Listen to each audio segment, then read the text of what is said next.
Well, welcome everyone to this webinar on JMP Basics for professors and students. As Volker said, my name is Ruth Hummel. Volker and I are both members of our academic team at JMP, and we exist specifically to help you with resources and teaching tools and webinars like this that'll help you get started. So in this hour-long webinar, I'm going to show you briefly what JMP is about as a package, what other statistical software packages besides just plain JMP we have. So we have a couple of products that we sort of call together JMP. Then we'll go through JMP Basics. I'll show you some navigation tricks and especially just a lot of ways to get help. JMP is a really easy software to get into, but as you become more proficient and have questions about how do I do this very specific thing, knowing where to get help is really important. And then I'll talk a little bit about some free resources specifically for academics, and then give you some email addresses and other ways to keep in touch with us on the academic team. Okay, so let's get started. So JMP is a really wonderful statistical software package. The dynamic graphics is part of the great appeal of JMP for professors and students to use it because it's just really easy to get into the software and then make amazing plots and graphs and do your statistical analysis where the focus isn't on learning the software, the focus is instead on the things you can create with the software. You can also extend JMP. So what we're going to talk about today are some of the more simple ways to use JMP. So I don't overwhelm you too much, but just know that there are lots of ways to extend JMP and use it with SAS, with R, with MATLAB, with Excel. You can create custom apps. You can use our scripting language. You can create dashboards. So there's many further things you can do with JMP. And when you're at the stage that you want to get involved in those things, we have a lot of webinars and a lot of resources to help you find access to that information. Okay, so I mentioned that we have several products. The JMP products, JMP is the name of our standard statistical analysis and graphical software. There's also JMP Pro. If you're an academic, there's a very good chance that your school has a license for JMP and JMP Pro. So if you're an academic, you're probably using our JMP Pro software. There's also a package called JMP Clinical, a package called JMP Genomics. JMP Clinical is focused on clinical data analysis, and JMP Genomics is focused on genomic data analysis. JMP Clinical and JMP Genomics are actually hybrid products. They use JMP software coupled with SAS software. So they can use larger data sets than JMP would be able to use. JMP can use very large data sets, but SAS can use enormous data sets. And so when you have genomics trials or clinical trials, you often have incredibly large data sets. And so these packages will help you do fast analysis with these hybrid packages. There's also a free JMP graph builder for the iPad app. So anyone can download this, whether or not you have a JMP license, you can use this free graph builder app for the iPad. And how is JMP used? If you go to our website, jmp.com, you'll find a little menu bar on the side, and JMP in Action shows you a lot of these things that I'm pulling up right now, like application areas. So JMP is used in a lot of different fields. The design of experiments platform, which I won't even talk about today, is fantastic. If you want to see more about this, we've got some special webinars on design of experiments. We'll be talking mostly about some statistics, standard statistics for getting started in JMP today.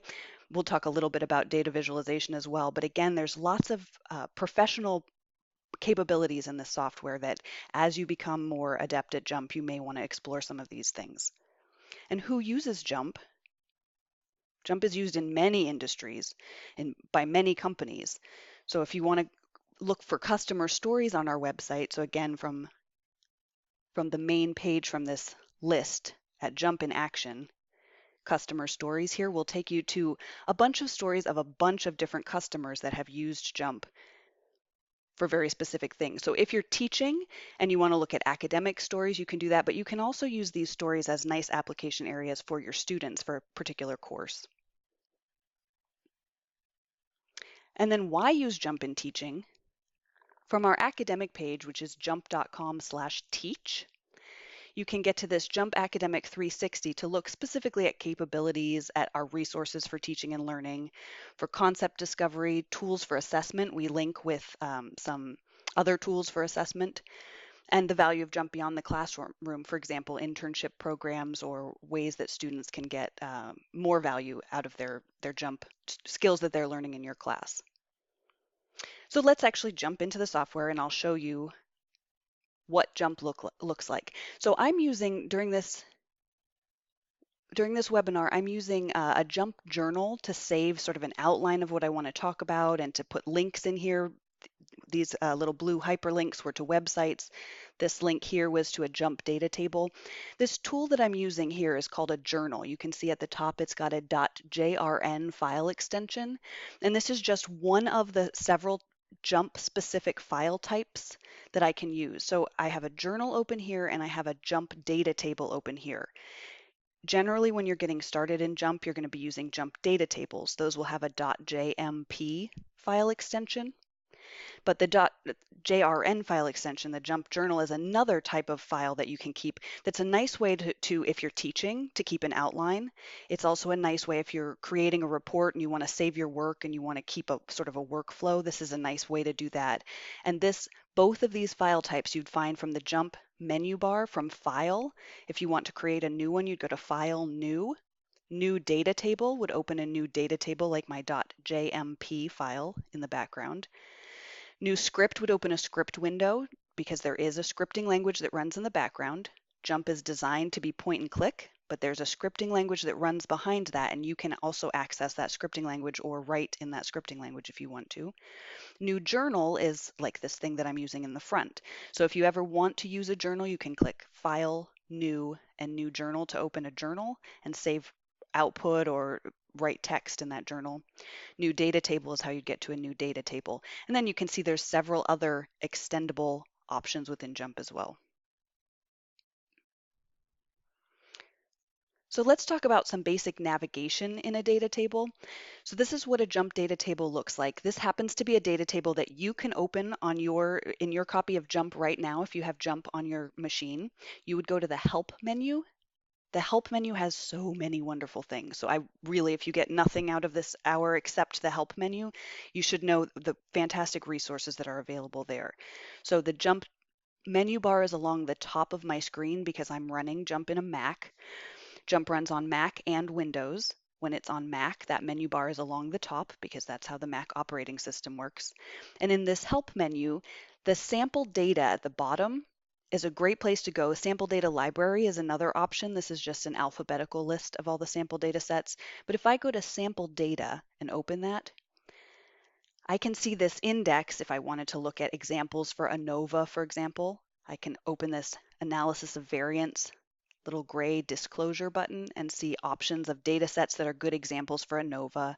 If I want to look at a matched pairs analysis, here's a nice example for matched pairs, and so on. So there's an indexed list here of a lot of sample data sets, or you can click on the button that says open the sample data directory, or see an alphabetical list of all sample data files. And here I can look for the data set that I'm using right now is called Big Class. So that's this one here. So if you wanted to follow along with me, you can actually open this sample data directory and click on bigclass.jmp, and that's going to open the data set that I have open in the background. We'll come back to this sample data index as well to talk about these teaching resources in just a few minutes. This is a fantastic place to go. If you are teaching with JMP, you definitely want to know about what's available here in the teaching resources. These teaching resources come in everybody's copy of JMP. So students, professors, people in industry, everyone has these teaching resources, but they're especially useful if you are trying to teach statistical concepts and you want to see essentially little applets that are demonstrating those things. There's a lot buried in this teaching resources here. So we'll come back to that. Again, that's in the Help menu. So the Help menu has a searchable help here under JMP Help. Books is our documentation, and it's really useful. So again, if you want examples, the books will have examples for everything that we're showing you in JMP. Every analysis that you can do, there will be an example in the documentation. So this is also helpful if you're teaching and you want some examples, or if you just want to understand how something works in JMP. The books is a great place to go for that, and they're sort of arranged by the platform in JMP or the type of analysis. So basic analysis would be a great place to get started. Again, the sample data library was a list, an alphabetical list of the sample data sets. You can always click on new features to see what's in the newest version of JMP. You can go straight to the user community. This is another fantastic resource. Community.jmp.com is our user community, but you can get there directly out of the help menu. And this is a great place to look for other people's questions to see if somebody's already asked a question that you have and if there's an answer up there, or to submit your own questions and get JMP experts to help you. So the community is another great resource. And then tutorials are great. We'll also talk about these again in a moment. The tip of the day is another place you can go to just get extra hints and tips to become more proficient in JMP. The statistics index is where you can find specific, if you want to know how do I do an adaptive lasso method in JMP, you can click on adaptive lasso. You can launch the topic help. You can launch an example, run an example here, or launch the platform and run an example here. If I launch the platform, it takes me to the specific platform where this will be possible. So if I want to look at how do I get a 3D scatter plot, I can launch the platform and see that there's a specific platform called 3D scatter plot. It's under the graph menu, 3D scatter plot. So the statistics index is another way to find how do I do this in JMP. And then the scripting index, if you're using the scripting language, that would work like the statistics index, but for the script to get little snippets of script that you can use. So again, the help menu, if you get nothing out of this hour as you're a new user in JMP or even an advanced user in JMP, you're going to be using the help menu to find answers to specific questions. So that searchable help, the books, the statistics index, and sample data are places that you definitely want to go within the first week of using JMP. Make sure you click on those things so that you know what's there. Okay, so here we are in this table. And this JMP data table, again, it ends in a .jmp file extension. I can see that there are 5 columns in this data table: name, age, sex, height, and weight. I can see a little bit of information in this side panel about the columns. So I can see that name is here. It's got this little red icon that's sort of unordered bars, like a little histogram. There's a green icon next to age. There's a red one next to sex. There's a blue one, like a blue triangle next to height, and a blue triangle next to weight. So these icons are indicating the modeling type, what kind of variable I have. This is incredibly important in JMP. So when you open new data in JMP, the first thing you want to do is make sure that that modeling type is accurate, because JMP is a context-dependent software. So you may have used statistical software packages before where you need to know the name of the analysis that you want to do. Like you want to do a Kruskal-Wallis test. So you would look for Kruskal-Wallis test in a menu, and then you would add some variables into that and get a Kruskal-Wallis test. JMP does not work in that same way. You'll still get a Kruskal-Wallis test in JMP, but instead of finding it by the name of the statistics, you're going to find things by the context. So the context is created by the type of variable. So a Kruskal-Wallis test would be like a non-parametric version of ANOVA. If I wanted to do something like a Kruskal-Wallis or an ANOVA, the context for that would be that I'd have a continuous response variable and I'd have a categorical predictor variable. And I'd want to compare that response variable, those maybe the means or the medians or the ranks, something about that continuous response variable based on the groups. So the context of that would be I'd look for fit y by x under analyze. This is where I find analytical methods. Fit y by x would say, let's take a continuous variable like height. I know it's continuous because that blue triangle is saying, yes, you are treating this as continuous. Put that into the response. Put something that's categories into the X, like sex. And now I have the context to do an ANOVA or a Kruskal-Wallis or some non-parametric version of an ANOVA because I have that context created. So in fact, this fit y by x platform would give me all 4 of these different types of analyses depending on the type of variable I put in for y and the type of variable I put in for x. So JMP is context dependent. It differs from other statistical software in that students don't need to know the name of the test they're looking for, or professionals. You don't need to know the detailed names of things that you're looking for. You're going to create a context, and JMP will present the typical or the appropriate statistical tools in that context. So in this case, I might click OK. JMP also always produces a graphic whenever possible. So the first thing we'll see is a graphic, and then I would see things like do a pooled t-test, do an unpooled t-test, do a non-parametric version of a t-test. So if I wanted to do a pooled t-test, I'd find these options under the red triangle. The red triangles are where we find the context-based statistical options.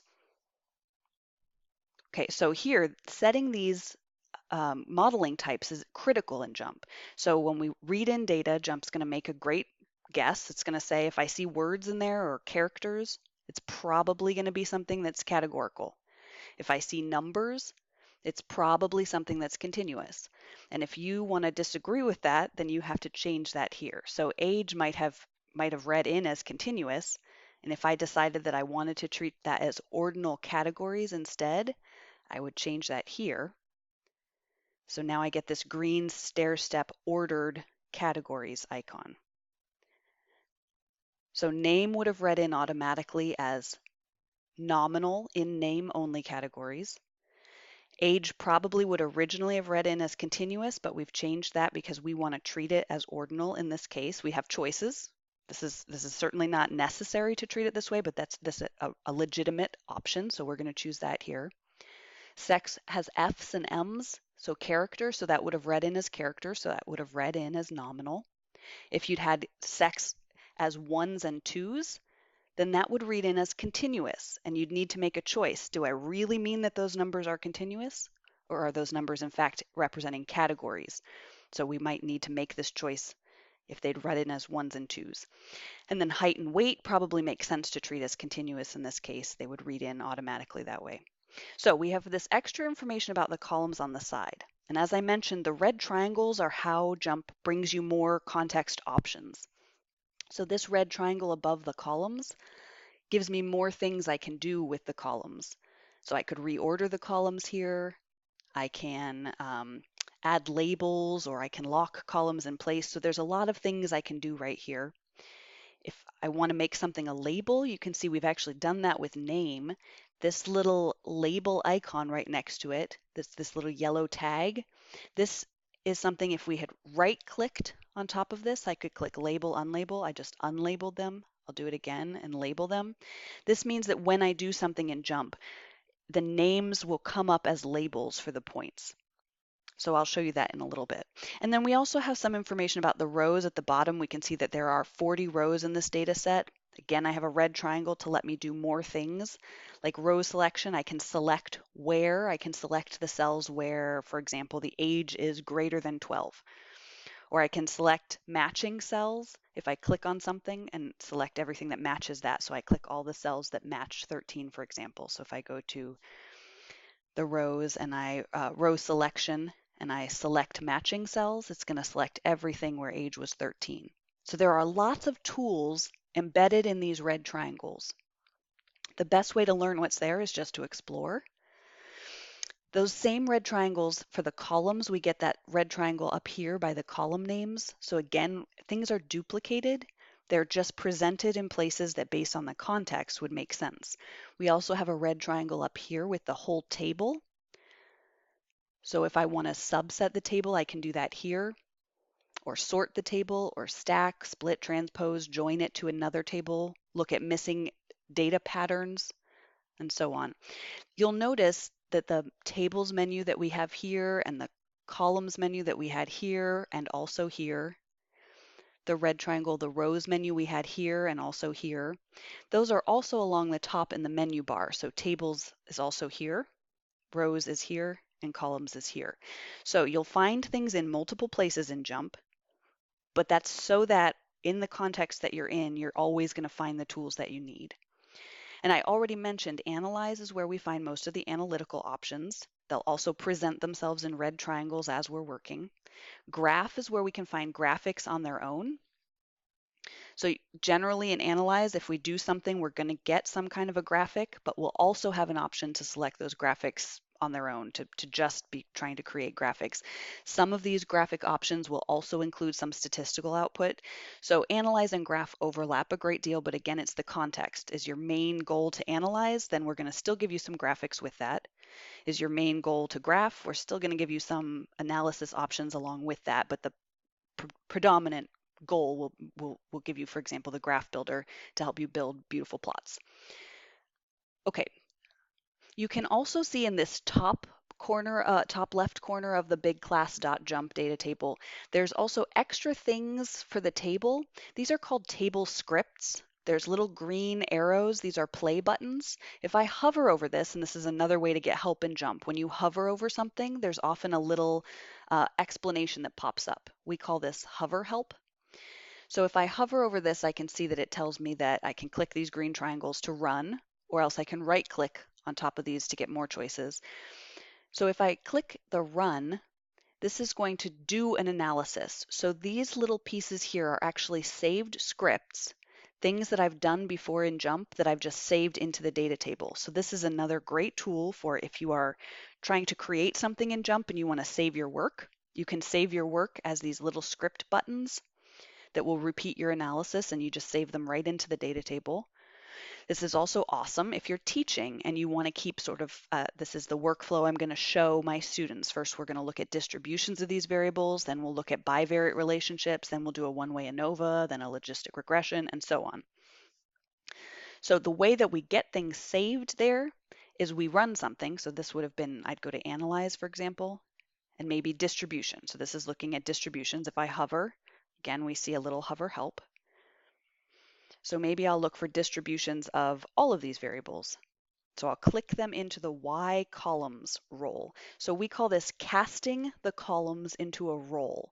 So we're taking the columns that we're interested in, some or all of them, and clicking buttons, or else we can also, I'm going to highlight these and hit the delete key on my keyboard. I can also move them one at a time by dragging them, or many at a time by dragging them. So dragging them into the box is another way to get them into this box. If I want to change something, I can just highlight them and delete and start over. So if I wanted all these variables, again, I can drag them or I can click this button to get them into this box.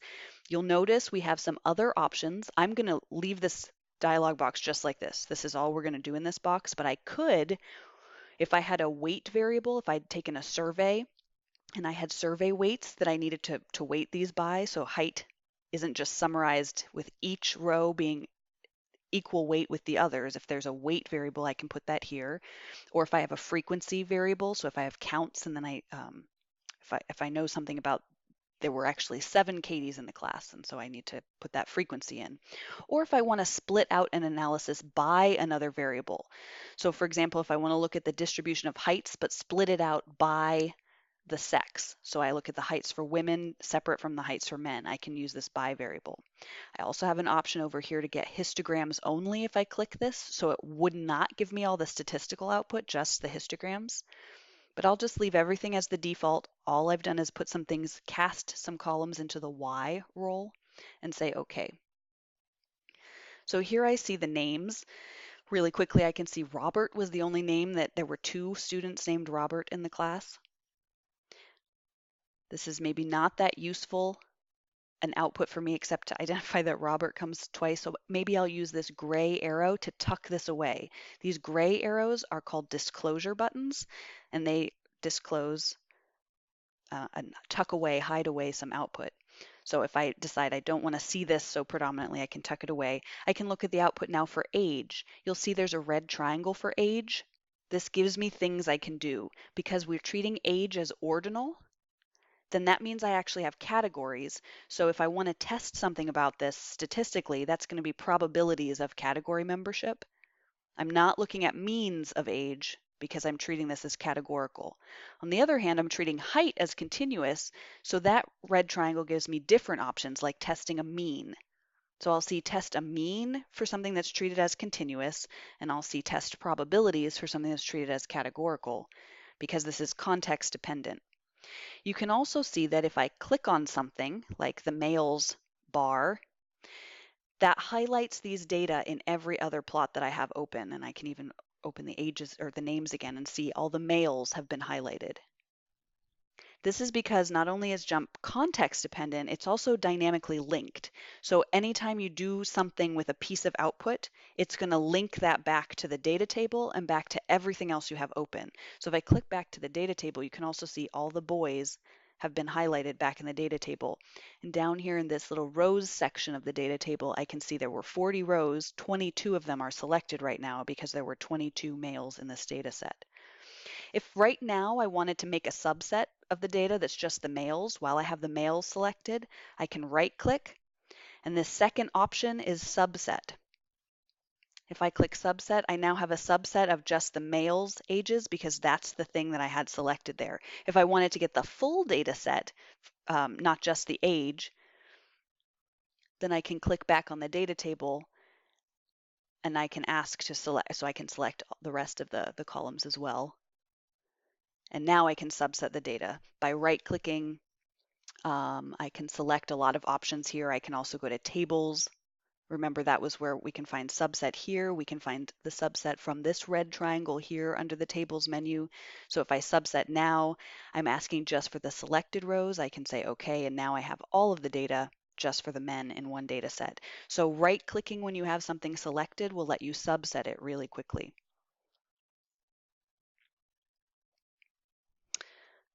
Okay, so we've seen red triangles are really important. Right-clicking is also very important. You often find more options when you right-click.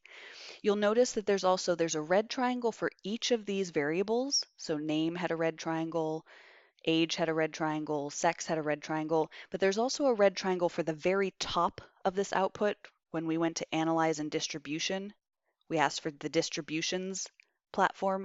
So this also has a red triangle, and this has other options too, like I can click this stack button and take this off. If you did this in JMP for the very first time, your output probably would have looked like this by default. It would first have come out looking in these stacked order, and this is because generally you're looking at this on a computer screen, and usually your computer screen is going to be a lot wider than it is long. So this is a nice way to see as much of your data as possible. But it's also a little bit counterintuitive to the way we're used to seeing histograms. So if you're uncomfortable with this default output, you can make the same change that I did. You notice that mine automatically came out in the stacked format. This was my default. I can make this change by going into JMP and Preferences on the Mac or File Preferences on Windows. And when I open Preferences, it lets me change things in JMP. So one thing that I've changed is I went to the platforms and I went to the distribution platform and I clicked stack. So my default will be that they're always stacked histograms or output. The variables will be stacked on top of each other. It will be in this horizontal layout instead. So if you want to make any changes to your defaults, you can do that here in Preferences. One thing that you might also look at is if you wanted to connect JMP with SAS, there's SAS integration preferences here. There's some specific Mac settings because I'm running this on Mac right now. There would be specific Windows settings if you're running this on Windows. So if you have specific output file types that you like to use, you can ask for that to be your default and so on. So under JMP, the preferences on Mac or file preferences if you're on Windows, you can find all of these options. Okay, and one thing that I didn't talk about yet is the exclude and hide options. If I found a data point, so let's go back to analyze and distribution, and let's pick just a couple of these variables. So let's say I find an outlier here. So this person had shorter height. Robert is shorter height than the rest of his class. Lily is the second shortest height in this class. So if I had some reason to believe that this outlier was not a real value, or I wanted to run an analysis with the outlier and then run the analysis without the outlier, I may want to do things like hide this point. So we have two options for hiding a point. One is called exclude and one is called hide. Exclude means do not include this in statistical calculations. So if you find the mean of the heights, don't include this point. Another option is hide, and that is don't show this point in any plots. So exclude takes it out of statistical calculations, hide takes it out of graphics. If you do both of them, then you're essentially removing that data point from the data table without removing that data point from the data table. So if I have this guy selected, and I right click, I can choose row hide and exclude. So this basically pretends that data point that Robert's not in this data set at all. I could also choose just one of them, just exclude or just hide. Notice right now that I have, let's see, the mean for this height is 62.55. If we hide and exclude this guy, he disappears from the plot and the mean should have changed. So let's just do a quick recalculation. So I'm going to redo, so the top red triangle, redo automatic recalc. So now it's not 62.55 anymore, it's 62.846 is the mean, and I no longer see this guy in the plot. So you can see that the hiding removed it from the plot and the exclude removed it from the calculation. If I go back to the data table, there's Robert. He's still in the data table, but he's got these icons that indicate he's essentially not there. He's been removed without me actually deleting my original data. If I want to change this back, I can right click on him and I can click the hide and exclude again, and now he's back in the mix. Anytime I have something going on in this side panel by the numbers, numbering each row, these would be called row states. So when I do hide and exclude him, this is a row state I'm applying. If I ever want to clear that, I can click up here in this space. You can see this little diagonal line. If I click just below it, I'll be right clicking about the rows. And I can always clear the row states if there's information there that I don't want. Or I can click on the individual row and I can click hide and exclude to undo that again. Okay, so we talked about basic navigation. Let's talk a little bit about getting data into JMP and some of the ways you can do that. So I showed you already from the File menu, New Data Table would open a new data table and you can start entering data. Double clicking on a column lets you rename the column, change what kind of data type it has. The modeling type, remember, is very important. And that's also where you can get column properties. So if you wanted to make a formula column, for example, you can do that here. We'll look a little bit more about that in a bit. So if you just want to open something new, you can go to File, New Data Table. We also talked about going to Help and to Sample Data to find sample data sets to play around with. File Open will let you open a data table. So for example, I've got this Excel file on my desktop, list of US state birds. If I want to open an Excel data set or about 35 other different file types, they'll open pretty natively in JMP. So I have an options here where I can use the Excel wizard to open this. If I want to, I'm going to just click open. So here I'm seeing if I wanted the column headers to start on a different row, I can click around, and so now it's using the second row for the column headers. Everything for this data set comes in a nice default, so I'm actually quite happy with this, but you can see I can change a lot of things here. This is the only sheet in that Excel spreadsheet. There's only one sheet, so I don't need to worry about selecting all or manipulating different ones. So I can keep clicking next to see all the options here, but in fact, this is reading in automatically exactly the way I want it. So I can just click import. So here's that Excel data set just opens really easily inside of JMP. So now it's a JMP data table. It's not been saved yet. You'll notice the little red dot up here has a black dot in it because it's not saved yet. So I'd want to save this if I'm keeping this JMP data table. Also, this is a nice moment to show you how to use formulas. So this data set has the state birds for the various states of the United States. And then it has this variable called year that has a little 1, 2, 3, 4, 5, 6, 7, 8, 9 up next to it. I'll show you where this came from in a moment, but I obviously don't want that 1, 2, 3, 4 and the brackets around it. So when I want to clean up a column like this, like get rid of those last parts of the column, making a formula of this is the right choice for me. There are some automatic formulas. If I right click on this and go to New Formula Column, I'm going to find a lot of commonly wanted things. So for example, what if I took the first word of this? If there were spaces in that, if it said 1933 space and then bracket 17 bracket, first word would actually separate things out that are separated by a space. So first word would just help me strip off the first number if there was a space. Or if I wanted to concatenate several variables together, so smush them together, take what's in one and smush it up with what's in the second column, I can use concatenate. If I wanted to just know how long is the text inside that column, length is here. There's also if I wanted to take random uniform data or sample from this column with or without replacement, I can do that here.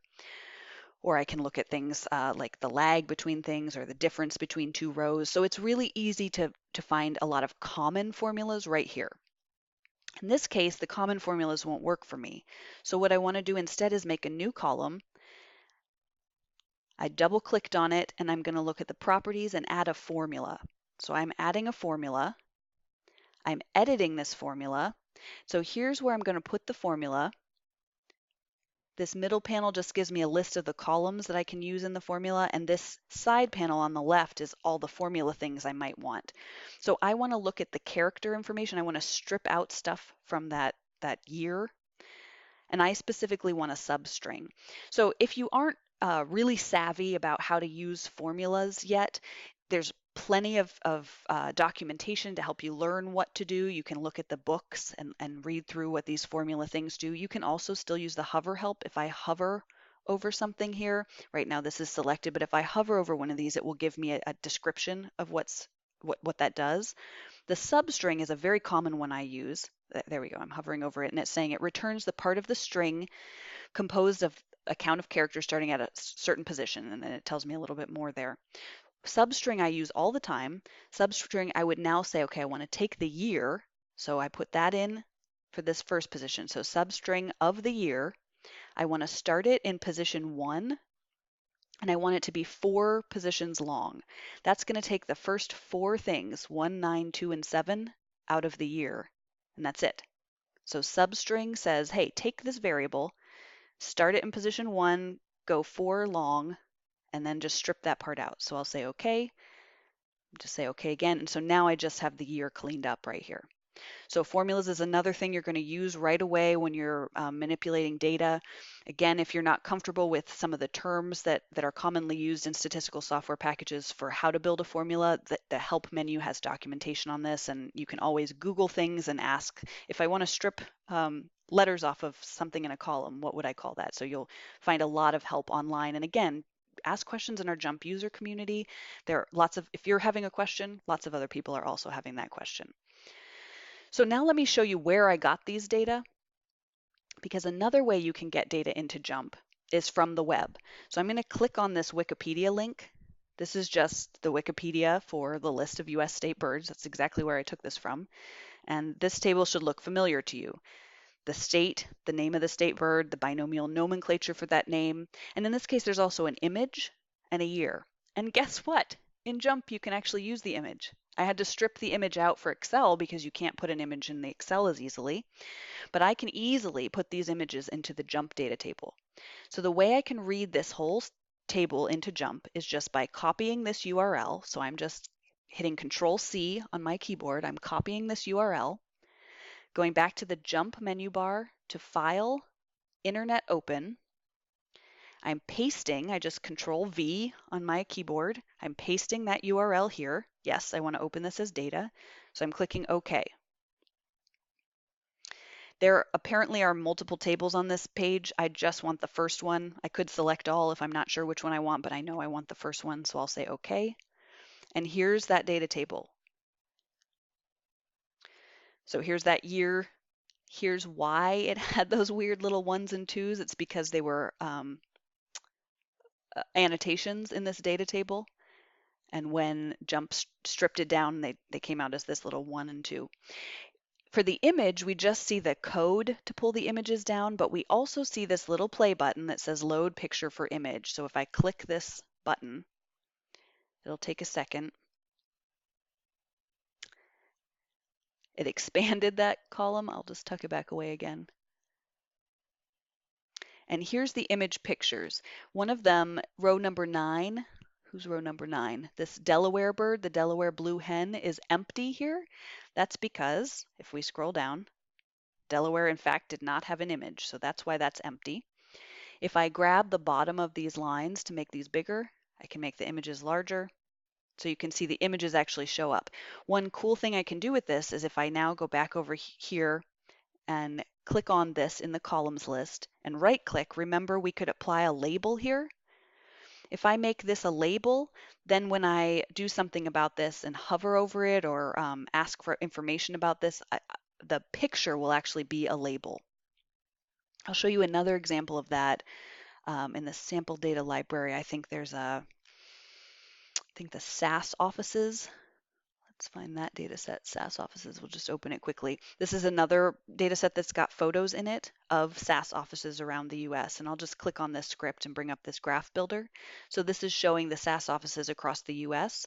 When I hover on a point, you see the picture because the picture has that label property. See the little label? It's going to tell me what SAS country office it is. It's going to show me the photo and tell me the city. You can see that when I hover. It says the SAS country office is Canada, the city is Toronto, and here's the photo.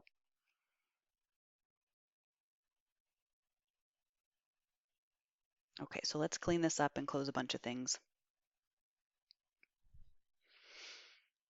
Okay, and JMP can handle pretty large data sets. I mentioned that at the beginning. On my MacBook Pro, I can open data sets that are maybe, I think I've run some analyses on something that was 12 or 13 million rows and 100 columns. So you can certainly open large data sets in JMP. The rule of thumb is that your maximum file size needs to be about half of your RAM. So definitely large things can be handled in JMP. Okay, let's talk a little bit about some of the platforms in JMP. I'll clean up a little bit more here.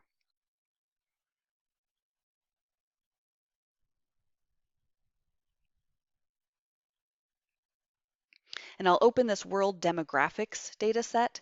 So I mentioned before that row states, when you see some kind of icon or color or something going on next to the numbers that are listing the rows, this is a row state. These are applied, there might be something in the notes here for this sample data set. That did not tell us anything. This is health expenditure per capita and health expenditure per capita ranking for most countries. So it's not telling us, the sample data set isn't telling us what these are what this plotting character and color means. This might have come from the hierarchical cluster. That's actually a good guess, is that these were clustered on the death and birth rates, and I think that's what this comes from. But since I don't know, I'm going to right click again in this space here, and I'm going to clear the row states. That lets me ignore this information. Since I didn't add this information and I don't know what it means, I'm going to ignore it right now, and I can always add it back if I decide to do a cluster and I want to make row states based on the clusters. So this data set has 32 columns in it. It has 239 rows. You can see the first row is the world summary, population, death rate, etc. So I probably want to ignore that. I could click on it and hide and exclude it. And so now I just have all the individual countries here. So let's look at, under the Analyze platform, let's look at tabulating data to get tables, and then we'll look at Graph and Graph Builder to get some easy graphs. So under Analyze, we looked at distribution before for just some simple distributions. We looked really briefly at fit Y by X. Tabulate is making tables. So here, if we want to look at just a table of the population, and we can divide this up. Let's see, what kind of groupings do we have? Maybe development level, something like that. So let's look at the population. I'm going to drag this around, and as I do, you'll see blue highlighting happen in the spots that I could drop this in. Right now, there's only 3 drop zones. I'm going to drop population in as a column. And when I did, it got really simple here. And it just gave me the sum of the population. For now, that's probably reasonable. Maybe I want the average instead. I can click on sum and click on the mean here, drag that on top of sum to replace. If you drag something on top of something else, it will replace. So here's the average population for the countries of the world. And if I wanted to divide that up by something, let's maybe divide them up by development level. I can now drag this. As I drag around, you'll see the little blue rectangles appearing in potential drop zones. So I'll just drop this here to create rows. So now I see the average population size for the different development levels of countries. If I wanted to group that by something else, let's try putting territory in. This was the individual countries, I think. So now these means are not in fact means. They're the number for that specific country. You'll notice that when I dropped territory on the right side of development level, it put all the countries nested under development level. If I had done it on the opposite side, can you see that teeny little blue square is now on the left side of development level? Then instead of nesting them inside of development level, the development level gets nested inside of the territory. If I decide I don't like what I've done, I can always click Start Over or Undo. I might look at adding multiple statistics to this.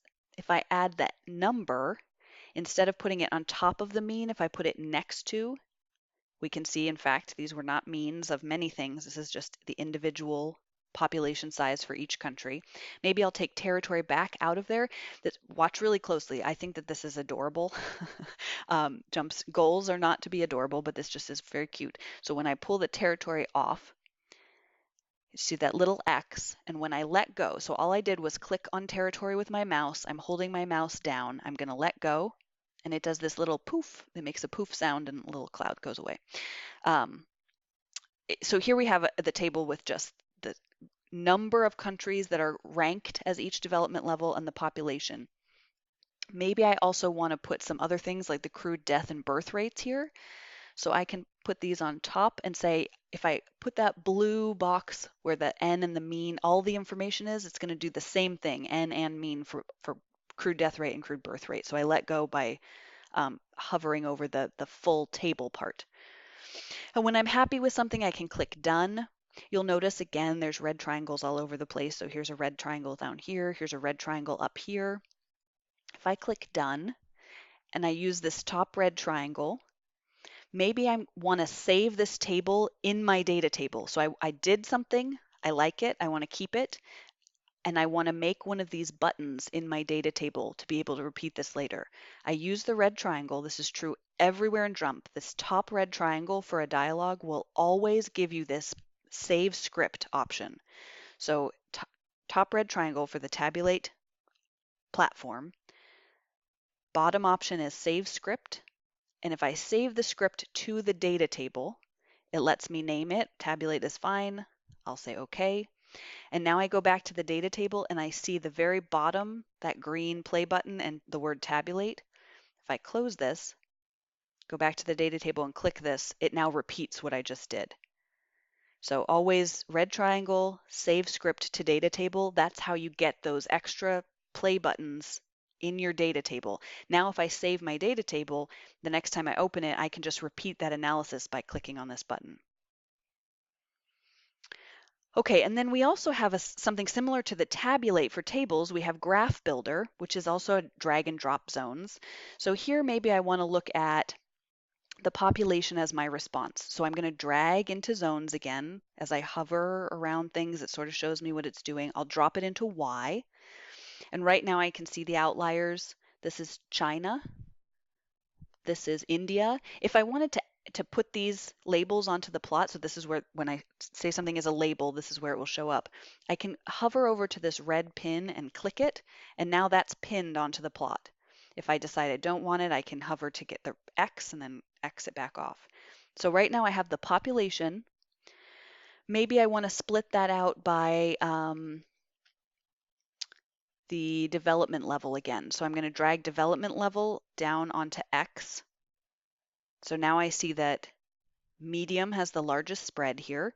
Maybe I want to add different features here. I get a control panel that has to do with the points over here. So if instead of looking at the points, I wanted to look at the mean, now it just gave me a point for the mean. If I want to look at the points themselves, I say no summary statistic. If I did look at the mean, you'll notice that I also get the option for error bars now that I can do for the full range of the data.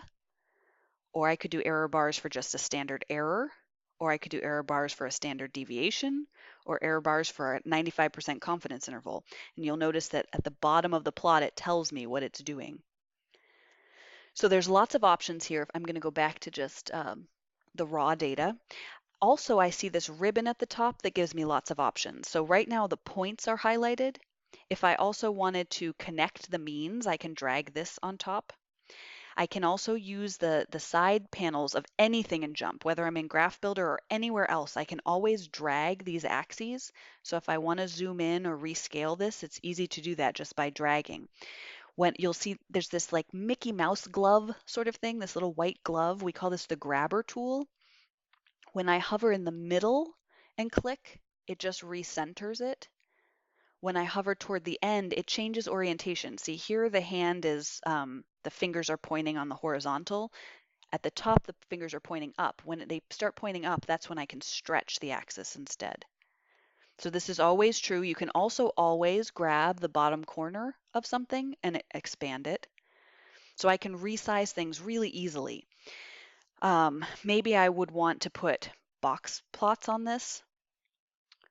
Maybe I want to look at a contour plot, so a violin plot of these data instead. Maybe I'll add the points back on top of the violin plot. I'll stretch the axis so we can see that better. So I can play around with this. Let's look at maybe the life expectancy ranking as another variable that I could add. So I could overlay these on top. I could color by the life expectancy ranking, size. I could wrap the plot so it looks like each one has a different life expectancy ranking. So maybe that's not a good summary. Let's start over and look at if we looked at population versus crude death rate. And it put the smoother line on it. Maybe instead I want to put a best fit line. Here's a nice time to grab a couple of points and say, hey, what would this look like if I didn't have these points involved? So I might right click. I can ask for other options here. I think I'm right clicking. Let's see. I can add things from right clicking here. But here from rows, I can do row hide and exclude. So now those points are out of it. I've excluded and hidden from the plot those two outliers, China and India, and now I'm looking at the regression line for without them. Here from the line of fit control panel, I can put things like the equation and the r squared onto the plot. So the r squared is still pretty bad even after excluding those two outliers. So this is probably not we can see visually, this is probably not a good thing to do a regression fit on like this. Again, if I wanted to grab another variable, let's grab the development level again. I could split this out into the four development groups on the x-axis or on the y-axis, or just wrap them around. I could color by those. I could overlay the four lines on top of each other. I could put one line on each page. I dropped that into the page, and so on. Okay, there is a great webinar on data visualization and graphics in our webinar library. So if you want to see more about data visualization and graphics, I'd suggest that. If you want to see more about regression and ANOVA and logistic regression, we have a webinar on data summary and analysis. I'd recommend that if you want to learn a little bit more about those tools. Let me give you a couple more summary tips as you're using JMP. Red triangles, definitely use the red triangles. Red triangles and right clicks are a way to find options in any platform. Those red triangles, it's context dependent. So as you're doing something, you're going to find those options under the red triangle. Also, if you prefer things to look or feel a certain way, if you want your students to create plots in a certain way every time, you can set the JMP preferences. You can even save your JMP preferences file and share that with your students. Ask them to install your preferences. This is really easy to do. If you want help on this, send me an email anytime and I'm happy to direct you on that. When you're saving your work, use that fat plus sign selection tool. So I don't think I showed you this, but let's go back to, let's open, I think it was under here. We have this big class data set. And if we make something, so if I go to Graph Builder and we look at height versus weight, and we do a regression line, and we split this out by the sexes, or maybe overlay the lines, and then I'm happy, I can click done. When I want to save this plot into a report, this toolbar that's along the top, the pointer here is the normal arrow selection. It's the normal, I can point at things and I interact the way I expect when I have this selected. The arrow is a quick way to get to help. So let's say I want to get more help on this. I just click the arrow on top of it and it tells me about the graph zones in Graph Builder. So anything you're doing, if you use that toolbar and you click on the help, it's going to take you directly to the help documentation on that topic. This fat plus sign, though, is what I want to show you for saving work. This lets you select, and now I can go to edit, copy, or just Control C, and then I can edit paste into Word or PowerPoint or anything. Another option instead of this fat plus sign is to go to File and either export or save as. Export generally on the Mac, save as generally on Windows. Export or save as will let me save this as an image file with different formats, or straight into a PowerPoint slide. So if I select as a PowerPoint slide, it puts that automatically into a PowerPoint slide for me. So there's a lot of ways to really quickly get things out. Remember the help menu. The statistics index is one place to go if you just want to know how the heck do I get to ANOVA. So I want to type in ANOVA. I'll find that from the statistics index. Sample data has a bunch of tools in it. So we didn't really talk about these yet. I'll just show you very briefly. If you're teaching with JMP, and you want to show, for example, a sampling distribution of sample means. So you want to teach your student, okay, first you've got a population. Let's talk about the population. Then you'll have a sample from that population, and then you'll get a sampling distribution. Then I can choose maybe something that's skewed right. I can choose the mean, standard deviation. I can rename it if I want to. How large are my samples? Maybe there's size 40. Let's take 100 of them.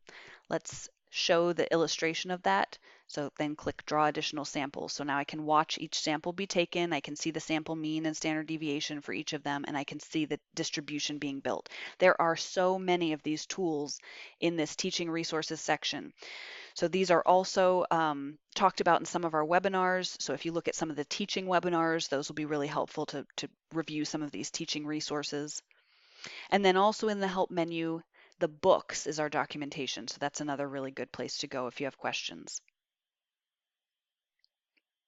Okay, so I didn't mention, but many schools, most schools, probably your school has a license already for JMP and JMP Pro. So if you are at a university in the US or across the world, find out from your school if you have the software already, because you probably do. And if you don't, get in touch with us and we'll show you easy ways to find access to the software, inexpensive ways to find access to the software. We have a bunch of websites. I guess with just a couple minutes left, I'll just direct you to the jmp.com/teach website. You'll find a ton of free resources here. So jmp.com/teach will take you here. Why use JMP? If you are not convinced yet, you can watch some compelling videos that show really quickly some of the powerful graphics and cool learning activities and things like that. If you want to see what else JMP does, click on this gallery of JMP screenshots just to get an idea of the things you could be doing or asking us about. Like, hey, I saw this really cool screenshot. How do I do this? We love questions like that. We want you to be getting the most out of this tool. And then at the bottom here, there's a list of a bunch of resources we have. So the live academic webinars, you're on one of those right now, or the webinar library is where you can find a list of our recorded webinars. There's lots of great stuff here. Getting started videos, if you want to recommend for your students to get started with JMP, these are a good place to learn just the basic navigation.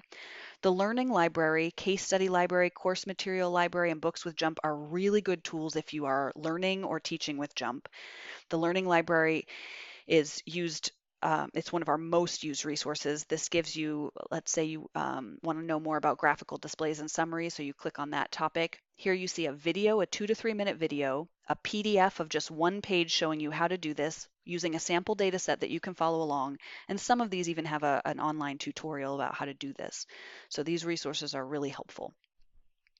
Our user community also, community.jmp.com, or you can get there from the help menu. Just click on JMP user community, ask your questions there, find other people's questions and see if you can get help. And if you are at a university and you want students to get more materials to help them get started, jmp.com/get started, jmp.com/welcome, and jmp.com/stat-index are nice places to help you kind of jump in and figure out how to do things in JMP. And then please do check out our other webcasts. We also have the library of many older recordings. They're fantastic. Visualization and graphics, data summary and analysis, for example, are nice next steps. Or if you're teaching and you want to know about teaching resources for a specific topic, check these out. Let us know any way we can help you by emailing academic@jump.com or by emailing me directly at ruthhummel@jump.com.